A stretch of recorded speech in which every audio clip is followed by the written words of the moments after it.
What do you think the solution is for conservatives who want to reach their audience or maybe be on a platform that other people are on? How do we kind of balance, let's say, using other platforms but continuing to use these platforms that censor us? What do you suggest? I've got an unpopular opinion. I actually think it's becoming more popular by the day, but my opinion is this. Conservatives need to wield the power of the state on the happy occasions that they have any power in the state to bring these big tech oligarchies into line.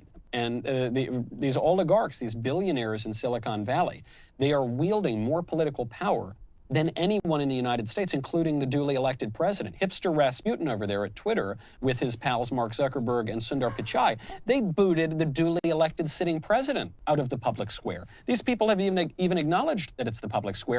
Doesn't matter. If you're depriving the president of his right to speak in a republic, then you have absolutely outsized political control. And so for the past 10 years or so, you've had this sort of squishy Republican idea that, well, you've just got to build your own Twitter.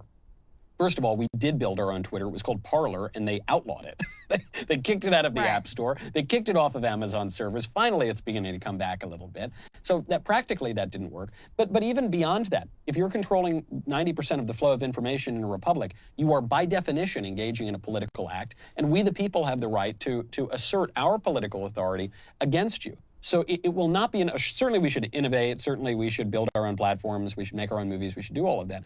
But that's not enough. We also have to assert our political rights. I think, and it's something I learned writing this book, Speechless, I think the left understands free speech and censorship better than we do. I think they actually have a clearer understanding. They realize that political control, controlling words, controlling minds, the political correctness and wokeness, it's not a battle between pure free speech on one hand and pure censorship on the other.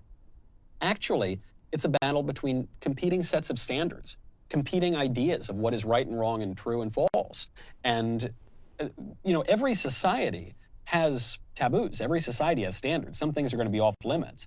If a Nazi gets fired in the Yale sociology department, no one is going to say that that's cancel culture, right? No, in the 1950s, communists were prosecuted and persecuted throughout the United States, as damn well they should have been. And today, you won't be canceled for being a communist. You'll be canceled for not being a communist. And conservatives once understood this.